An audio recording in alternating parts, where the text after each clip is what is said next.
Em nome do Pai, do Filho e do Espírito Santo. Amém. Amados irmãos e irmãs, é com muita alegria que nós estamos aqui para juntos estudar e meditar a primeira leitura que a Igreja nos apresenta para este sábado da quinta semana da Páscoa. E o texto de hoje se encontra lá em Atos 16, versículos de 1 até o 10, que nos diz assim: Naqueles dias Paulo foi para Derbe e Listra. Havia em Listra um discípulo chamado Timóteo, filho de uma judia crente e de pai grego. Os irmãos de Listra e Icônio davam bom testemunho de Timóteo. Paulo quis então que Timóteo partisse com ele. Tomou consigo e circuncidou, por causa dos judeus que se encontravam nessas regiões, pois todos sabiam que o pai de Timóteo era grego. Percorrendo as cidades, Paulo e Timóteo transmitiam as decisões que os apóstolos e anciãos de Jerusalém haviam tomado e recomendavam que fossem observadas. As igrejas fortaleciam-se na fé e de dia para dia cresciam em número. Paulo e Timóteo atravessaram a Frígia e a região da Galácia, pois o Espírito Santo os proibira de pegar a palavra de Deus na Ásia. Chegando perto da Mísia, eles tentaram entrar em Bitínia, mas o Espírito de Jesus os impediu. Então atravessaram a Mísia e desceram para Troade. Durante a noite, Paulo teve uma visão. Na sua frente estava de pé um macedônio que ele suplicava: Venha à Macedônia e ajuda-nos. Depois dessa visão, procuramos partir imediatamente para a Macedônia, pois estávamos convencidos de que Deus acabava de nos chamar para pregar-lhes o Evangelho. Amados irmãos e irmãs, estamos diante de um exemplo muito claro de prudência pastoral. Quem acompanhou aí os últimos 3 dias da liturgia viu que estávamos meditando em cima do capítulo 15 de Atos dos Apóstolos, que foi toda a discussão se precisava ou não o povo passar pela circuncisão. Resultado da discussão toda é que não precisa mais. Ora, mas aqui nós estávamos diante de uma figura que é Timóteo, que ele era pagão em sua origem e não judeu. E Timóteo não tinha passado pela circuncisão.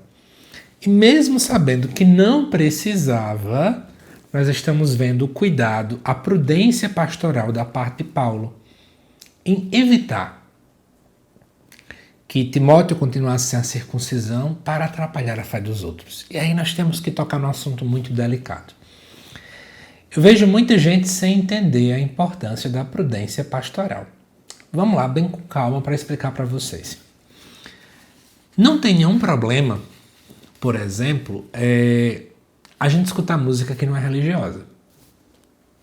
Eu escuto muita música, por exemplo, de MPB. Amo forró. Eu sou nordestino, então músicas de forró são incríveis. Mas por que será que, por exemplo, a gente não vai pegar uma música de MPB para tocar na missa? Primeiro que já não é litúrgica, né? Segundo motivo, é porque a gente precisa entender que ali eu tenho que focar 100% em Deus. E talvez usar uma canção de MPB vai fazer com que as pessoas aflorem sentimentos que não são condizentes com o momento que está se vivendo. Entende? Então tem coisa que a gente evita. Por exemplo, vamos sair da missa, vamos para uma reunião qualquer da igreja. Por que a gente vai preferir, obviamente, muito mais que se usem só músicas religiosas do que músicas não religiosas? Pela mesma coisa que eu falei agora há pouco. Teria algum problema? Seria um pecado eu usar uma música, sei lá, de Luiz Gonzaga dentro de uma reunião ali ou acolá? Claro que não. Mas muitas vezes a gente vai preferir 100% as religiosas por questão de prudência. Vamos dar um outro exemplo aqui. Muitas vezes, por exemplo, a gente evita, né, especialmente quem é líder, padres, lideranças, coordenadores, determinadas postagens em rede social que, embora você não tenha nenhum problema de fazer aquele tipo de postagem, mas ele só pode gerar talvez ambiguidade na vida do povo, atrapalhar a caminhada de fé, especialmente de quem está chegando. E aí, sabendo que não é proibido, sabendo que não é pecado, mas a gente evita por mera prudência pastoral. E aí está aqui a diferença gigante entre o que é pecado e o que é prudente no âmbito pastoral. Entende que são coisas diferentes? Pode ser que tenha uma coisa que não tem nada a ver com pecado, mas eu evito por prudência, para evitar atrapalhar a fé do outro. E aí, amados irmãos e irmãs, Paulo também, ele é um grande formador. Timóteo está no início da caminhada também. E Paulo vem formar pessoas. Gente, isso é muito bonito porque parece que a gente tem esquecido muito da importância de formar o outro. Formar novos líderes, formar novas pessoas. E isso requer muito tempo, muito zelo e muita dedicação. E uma última coisa que eu acho que essa primeira leitura também pode nos ensinar é o discernimento de Paulo. A gente vai vendo aqui no texto que eles querem para um canto e aí não é hora de ir, vão para o outro, não é? De repente vem a Macedônia. A importância então do discernimento. Nem sempre, gente, nem toda hora é hora de evangelizar em determinado lugar. É preciso discernimento. Será que é o tempo certo? Será que é a hora certa? Será que é a forma certa?